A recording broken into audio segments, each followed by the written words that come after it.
So I want to first just open up for any kinds of questions that you may have on your mind in relationship to the course material. Here we are on class 3. So we've talked about there's 8 worlds, not just 2, not just earth and heaven, 8 worlds. And there are some concepts that we have been building from that are not true, given situations that have been ignored. There are things going on out in the world that is understood within the galactic landscape. What are those, and what does that mean to us? I have a question. You refer to us needing authority in order to be able to do certain things. How are you using that term, authority?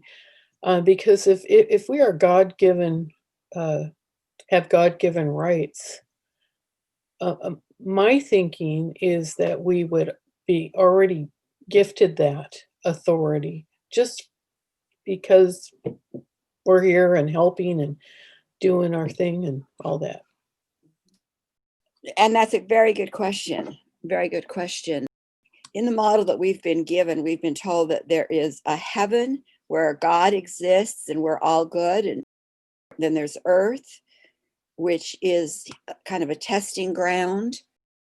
And in that model, what you are saying would make perfect sense.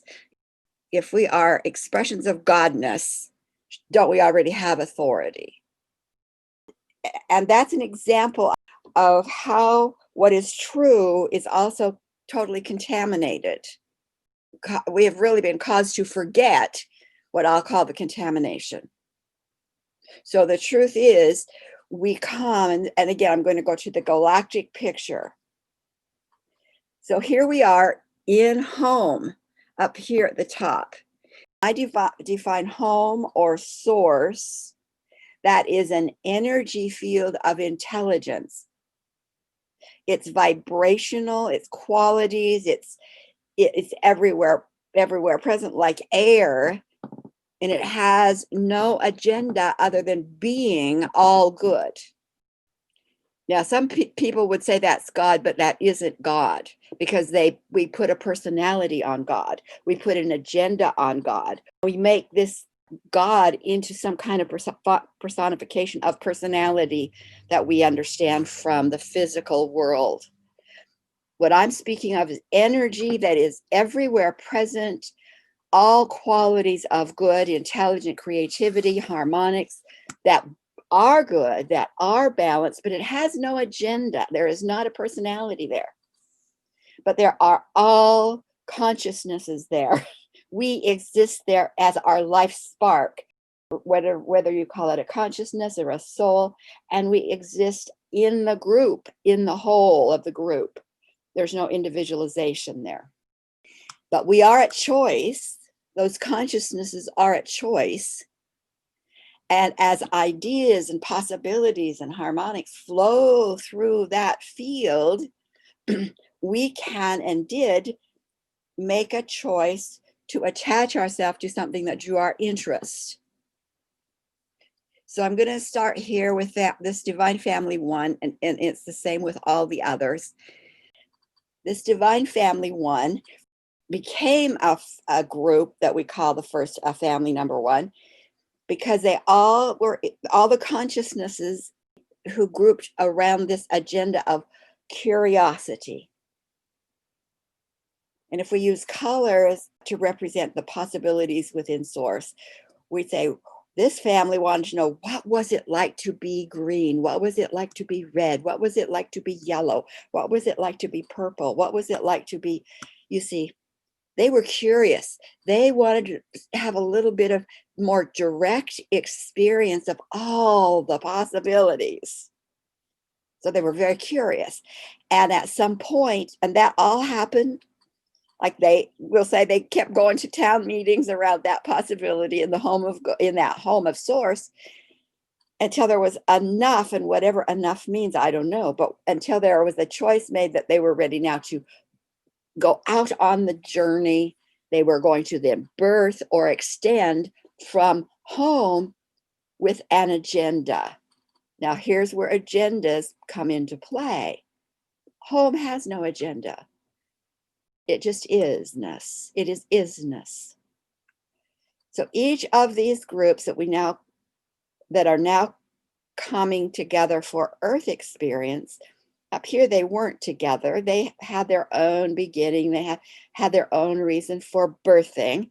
Some wanted to be, what was it like to experience a ray of blue, which is peace and calm. And, they were more focused in what they wanted to experience. Now, if this is where we had remained, we would be exactly what you spoke of. We would have had all authority, all power. We could have made choices of any kind. We were not entrapped. We were totally, I'll say, sovereign free. But as we extended from home, we encountered family groups of consciousnesses that extended from their home source, and they chose experiences to use other people or other energies. They chose experiences of domination, of voyeurism, etc. They chose agendas that are opposite to life, opposite to good of the whole.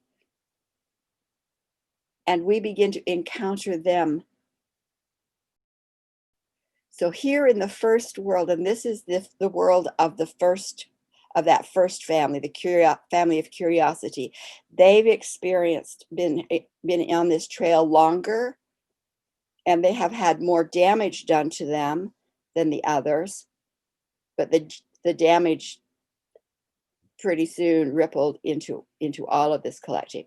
The first world was everyone's balanced, they're experiencing. Second world, they went into 4 groups to be a little bit more focused on various rays of all possibilities. In the third world, this outside group saw this family of juicy energy. This family is the outside families are families that are parasitic by nature. And parasites will always destroy their hosts. They suck them dry. That's their nature. As they began to use up their own home, they had to search for others. And they were having a pretty good, hey, this is a pretty good time. So they didn't say, okay, we're complete with that experience. Let's choose a different agenda. No, they were having a great time. And so they're looking out there in that galactic space.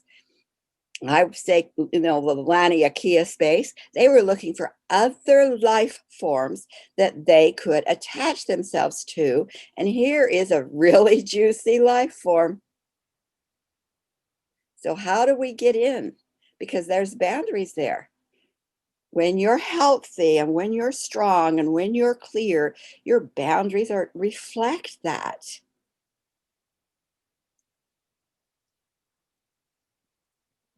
So the outsiders are very clever too, and they're very intelligent. And they came up with an idea that they would whisper an idea. They could whisper an idea into this family and said, well, you're doing really good holding the full energy of home, but what would it be like if you kind of shut down the flow of home instead of it being 100%? How about if you flow down to maybe 10% to see how you could breathe on your own? How could you be on your own? You see, and at that point, this family said, a good idea. They are curious. They are curious and they have no discernment. They're new on the block and they think that this is a good idea. They create a chip, like a software program, a numerical formula that they insert into this flow, and that numerical chip every spontaneously kicks in and shuts the flow from home down from 100 to 10. And then it opens up to 100 and then to 10 and then 100 and then to 10. And that is what creates what we call duality, love and fear. And that love and fear was created in this third world, but it also made their boundaries like Swiss cheese. And the plan was that a portion of their family groups would stay clear of that limit, non-limit, limit, non-limit, and they would hold space so that when any of the family members groups were ready, they could say, we're ready, hold space, and then the chip would be removed, and at that point, duality would have ended here in the third world. Now, understand there is no such thing yet as fourth, fifth, sixth, seventh, and eighth. There is only third world. That's as far as we had extended. We experienced duality by choice, by chip. It was automatic. And we had planned to remove the chip, restore ourselves to wholeness right here in this third world. Because of the outsider's influence, they came in with the second whisper that said to that group of stability, you are not strong enough. If you go in alone and try and stop, and hold space, you're going to be sucked into the whirl. Not enough was the second lie. And that group bought it and said, okay, come on in and help us. We invited in the outsiders. Now, what is the outsiders' agenda? Was it to help us stop duality, stop balance and imbalance? Was that their agenda? Of course not. But we didn't see that. So the outsiders were invited in. They became stronger and more powerful, invited in other outsiders. And from that point on, duality the chip for duality did not end. And the whisper, you're not enough, did not end. And at that point, we began to lose more and more of our wholeness, including our authority voice. And that's why this spiral isn't a slinky spiral. Slinkies don't diminish. That slinky toy doesn't diminish. The reason this vibration diminishes is because our life force was diminishing. We became owned, entrapped, used, kidnapped, and therefore planned for the earth. And therefore, on the earth, when we birthed into male-female bodies, at a soul level, we were already owned. We already had no voice of authority. We could not say to the masters the outsiders had become the masters, we could not say to them, well, we're walking off the farm now. We've had enough of that experience, because they owned us. Up here, Source does not have an agenda. It was us who had the agenda, us meaning divine families, those souls who are on this journey. It was up to us to use our intelligence, our strength, our survival, our commitment to come up with ideas of how we could get rid of the outsiders. And we tried many, many, many things along the way of this diminishing. Therefore, we burst onto the earth to try and reverse all of that. But that we lost our authority voice up here in the third world. Well, so who gives us the authority to return to our full strength?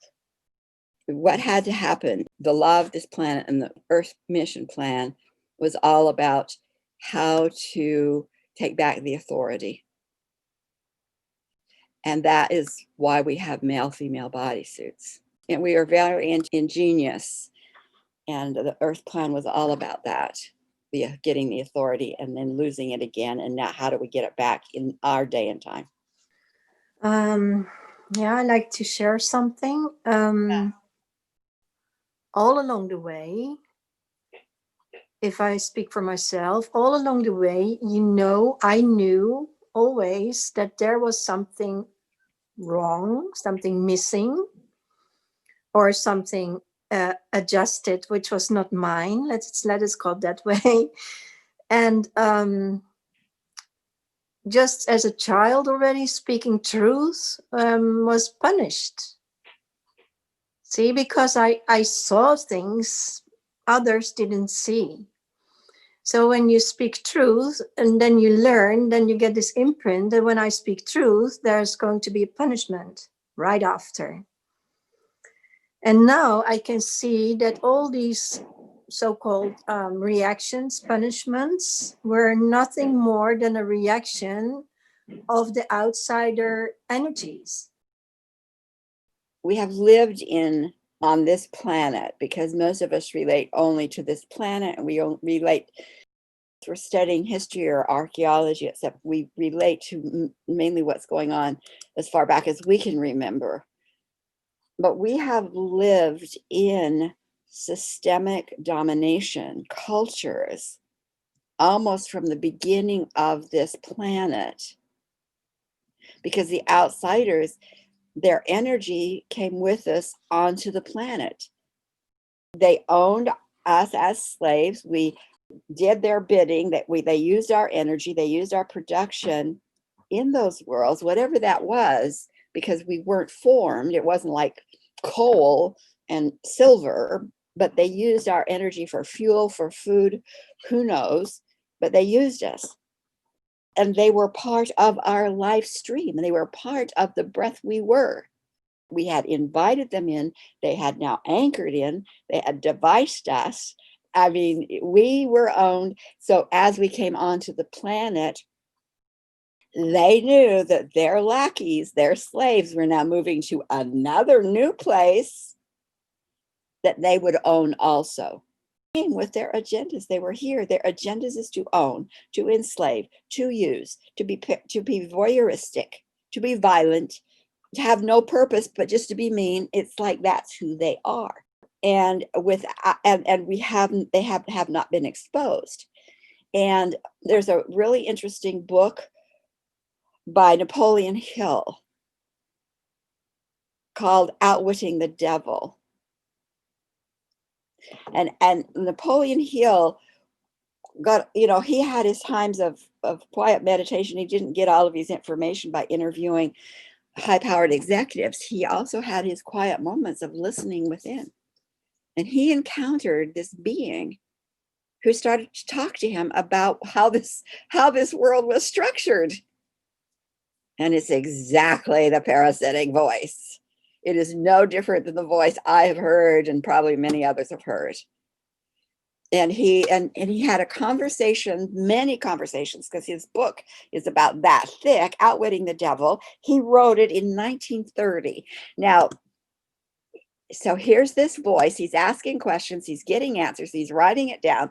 And it's all about entrapment and using. And he calls him the devil, calls this energy the devil. Well, it is a voice of a parasitic outsider as clearly as I've ever seen it.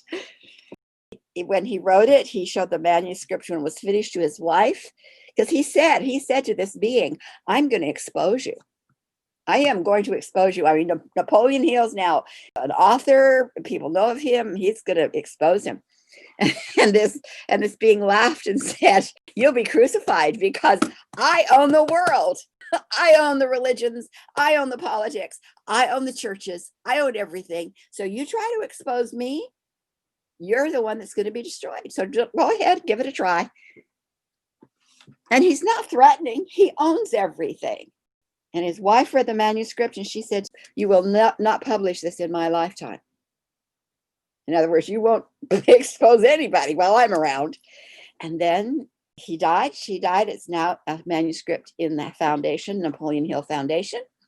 And the cousin now comes upon it, who is the president. He reads it, shows it to his wife, and his wife said, "You will not publish this in my lifetime." Put back on the shelves. Finally, in 2000, I think 12, there's this manuscript, and the current group and board says this has to get out now. Now, his method of outwitting the devil is not what we do, because he didn't understand authority of the female.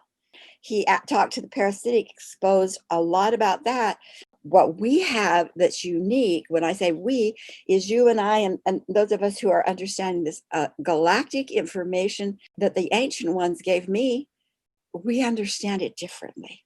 But what you experience is so much what all of our soul families experiences. And some of us, it's so blatant, and some of us have already gone numb, and some of us are mind controlled, and we've been turned off to even look at what's the truth. And in my experience, even when I started speaking of this in the late 90s and then into 2000, into groups of women who were enlightened, they would like smile at me and pat me on my head and go like, "Good girl." It's way out there. And it was way out there. You know, we have changed. Mass consciousness has changed, but we've got to understand it, not to live in it, but to break it. We had lost that authority, and we were dying.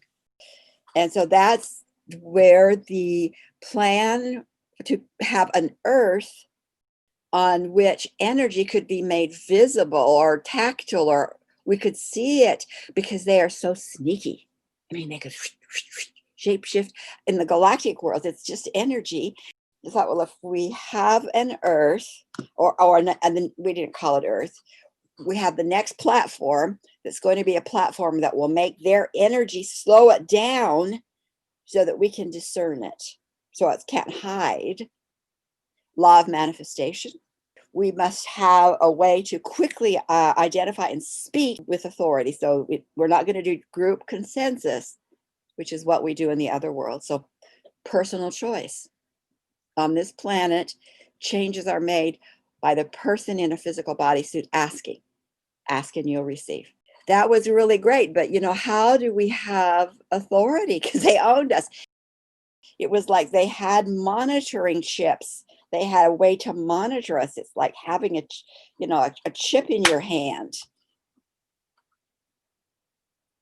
And that said, we own you, we're monitoring you, and we will tell you when to turn right, when to turn left, when to jump off the bridge. And you will do it.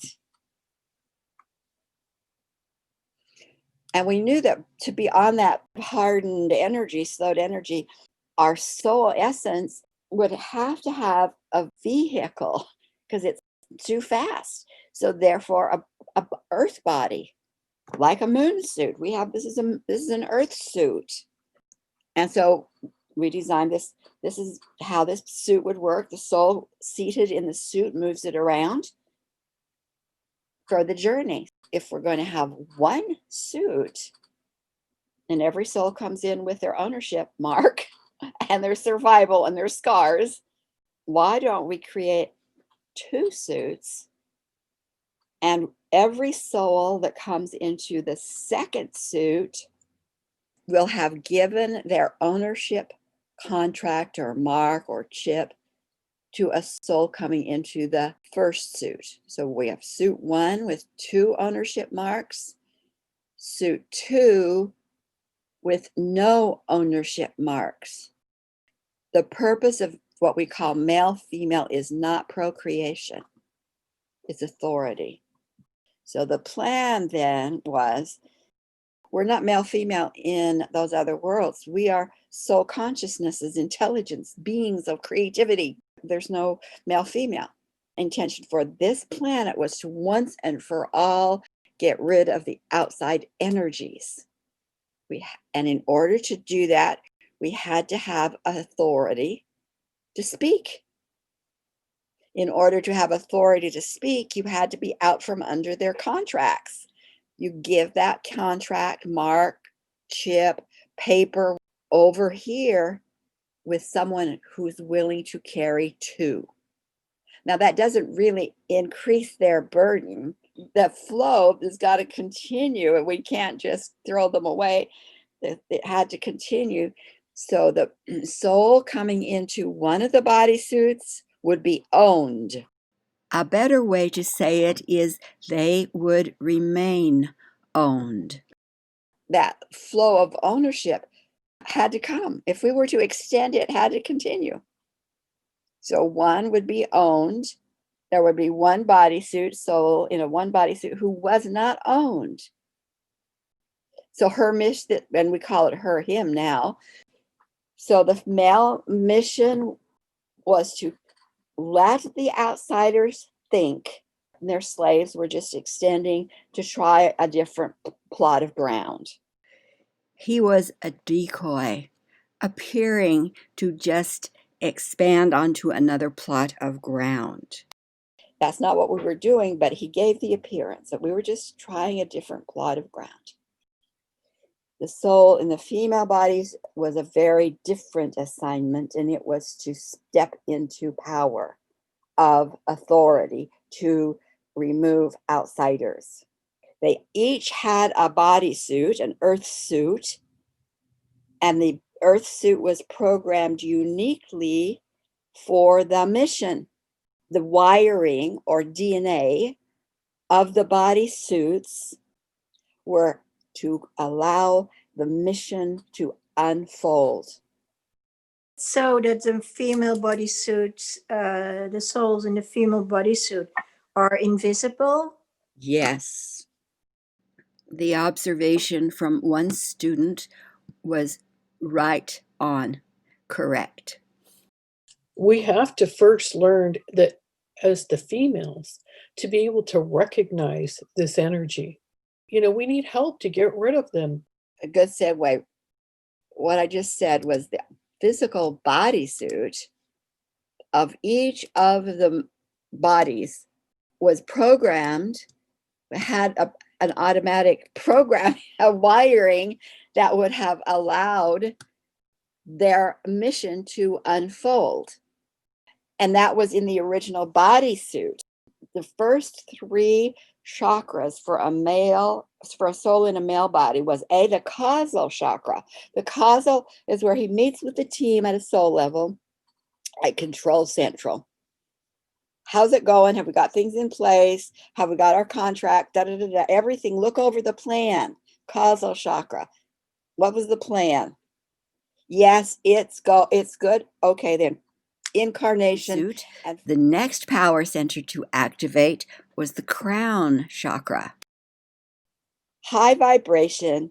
The higher vibrations are difficult, if not impossible, for the outsiders to read. They're reading their chips. They know this guy's on the planet. They know he's sitting down by the river, but he doesn't look like he's doing much. But what he's doing is he's bringing in energy that's coming through the sun, ready for use on the planet. The soul in the male body is then bringing it in through his crown chakra into his body to be recalibrated. And then the third chakra for the male mission was the heart. Energy down from the sun, recalibrated for the earth use, right down to the heart, recalibrated here for the village use. And he was to sit quietly and meditate and get that energy out into his little community in any way he could through his heart. His heart was his power center, his monitoring center. That's where he knew where to turn and send more energy. It was a power center for the male. And they were to stay at the third chakra until the female was absolutely ready for him to help her. And I'll tell you what that would mean. So the the male chakra center. The chakras are in the same place. We're in the same place. The chakras we have now are totally crippled. They are the crippled chakras, the crippled DNA. They have nothing to do with the mission.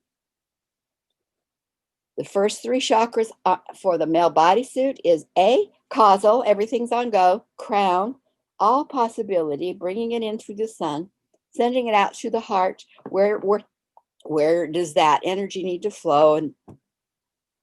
And look like he's doing nothing.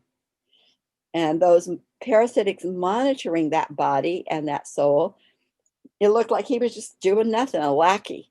When's he going to get started? When's he going to dig some dirt? When's he going to plant some crops? When's he going to do some mining? And he looked like he was doing nothing, but that was his job. He was a diversion. Because they were monitoring him, he was a diversion. So now, in the meantime, the female, this is the female, okay? This is the female unfoldment. Causal. Look over the plans. You got your team in place. We all have a team that I call causal team that helped us put our plan together, helped us see how it fit to the bigger plan.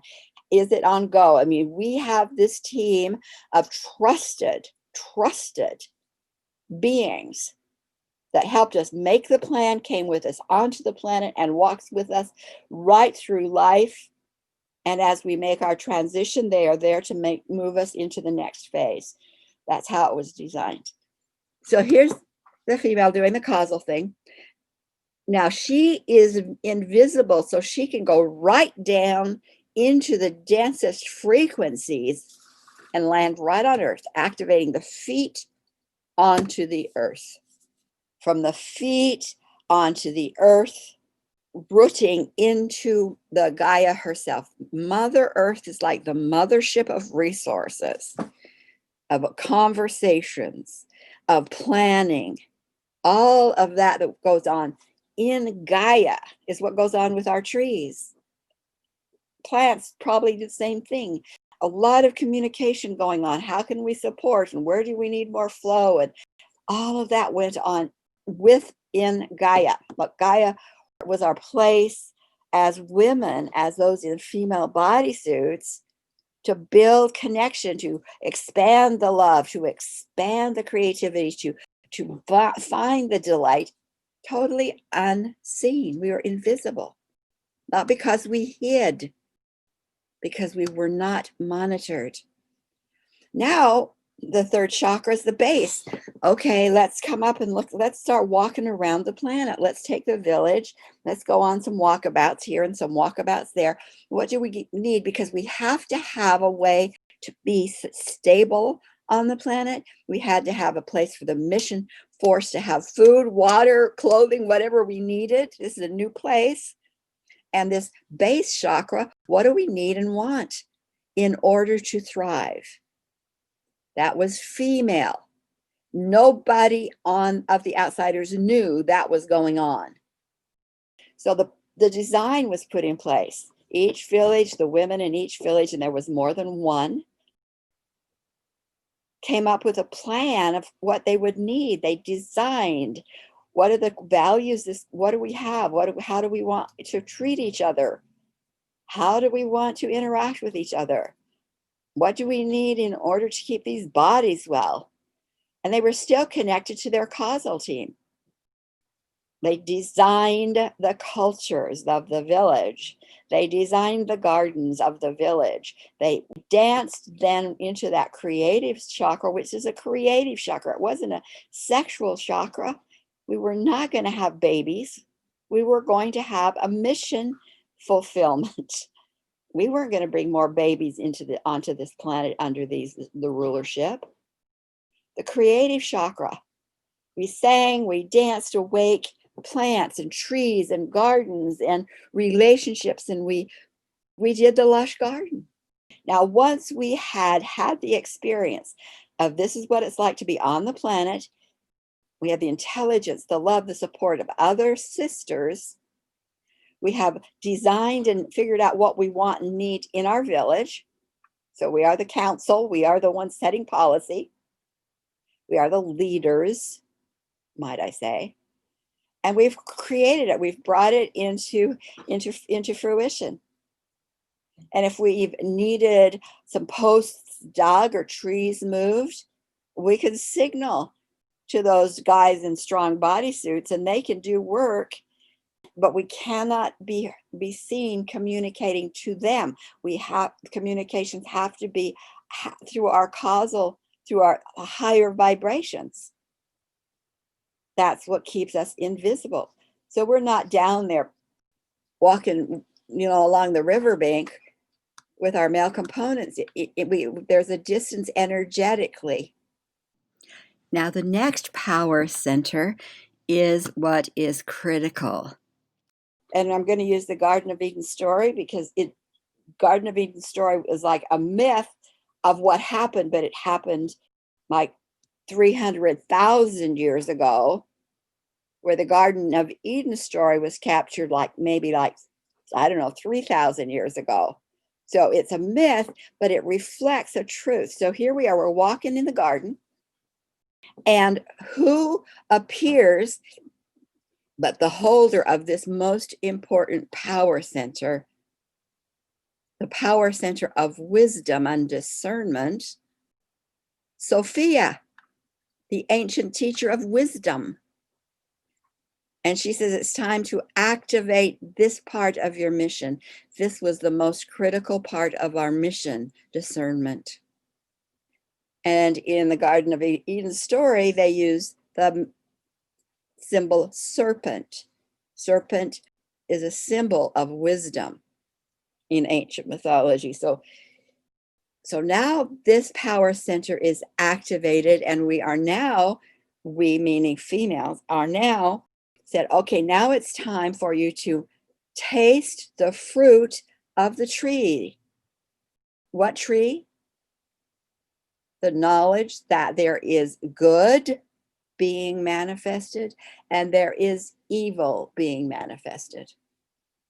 Up until now, we've really focused on what's good, what will cause the village to thrive. Now the mission opens, and we are now given the opportunity to taste what outsider is like on this planet. Taste the fruit of evil. Taste the manifestations of evil.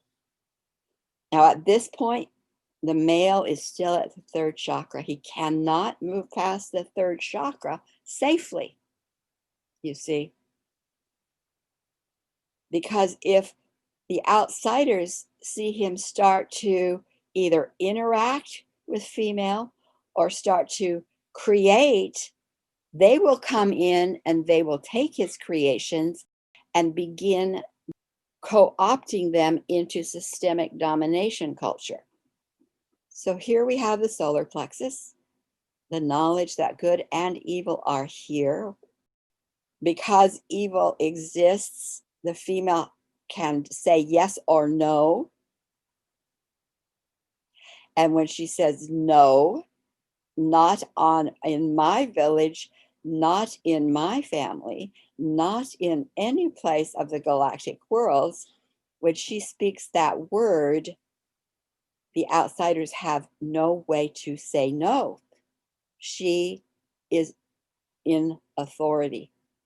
She speaks with authority, and the law says when she asks, it must be done because she isn't co-opted. And that was our plan. And our plan then was for these souls in female bodysuits to stay at that mission point, continuing that creative, the thriving's in place, the mission force is stable. The man continue to feed that energy of heart into it, so it's being fed constantly. While she now is free to be that sensitive person that says, here it is over here, there it is over there, it's trying to sneak in there, hey, it's over here. And where does she see it most is around the male bodies, because they own them.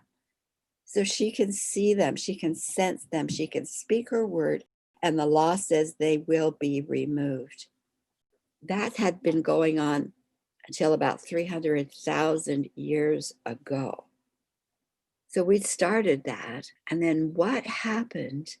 The Garden of Eden in Judeo-Christian shows it at one village where one of those souls, excited about what was happening, shared somehow more too directly to a soul in a male body and says, come and let me show you. So that information, awareness, all of a sudden, I was told it looked like on the outsider's monitoring screen. They're monitoring, and there's the lackey, the male body, doing much of nothing. Yeah, we're monitoring. He's not doing anything yet. Well, da. And all of a sudden, there's a bleep on the screen. And their attention goes like, wait a minute, what's that bleep on the screen? Oh, it's something wrong with the program. No, there it is again, bleep on the screen. And they become aware that there is a bleep, an energy that they had not known was there in this village over wherever that village was. And in the Garden of Eden story, it's Eve says to Adam, hey, look, this is really exciting here. Why don't you try this apple? Why don't you try the apple? And he thought, okay, touch the apple. And there's the bleep. Touch the apple, there's the bleep. And the outsiders were immediately aware that something was going on that they weren't aware of. They had not known. And they immediately come into that village, into that garden, and they say to Adam, because they owned him. So the God comes into the garden and says, what are you doing? You cannot taste that fruit. It wasn't the fruit of knowledge. It was the fruit to know good and evil and to be able to get rid of evil. And that God was correct. He could tell that soul in that male body what he could and could not do. He was correct.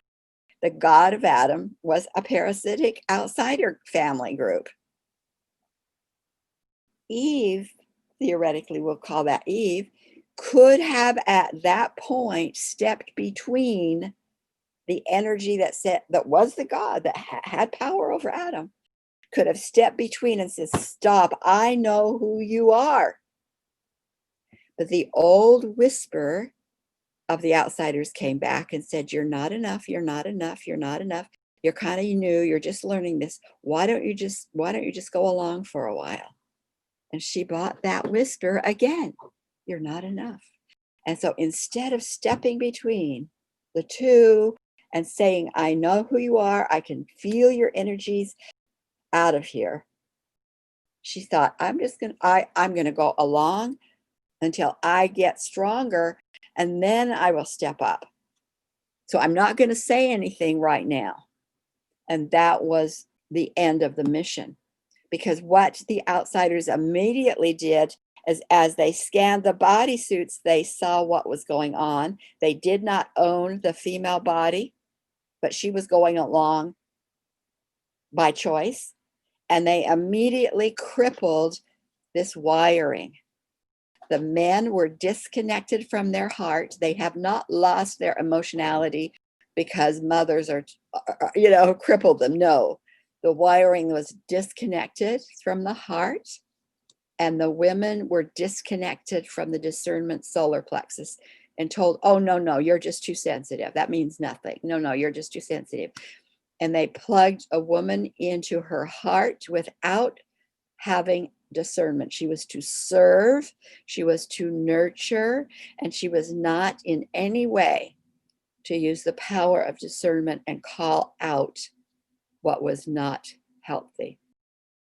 Men were to serve and interact not from the heart, but from the gonads. So instead of having that heart discernment, it was now being driven by the gonads. And that happened by 250,000 years ago.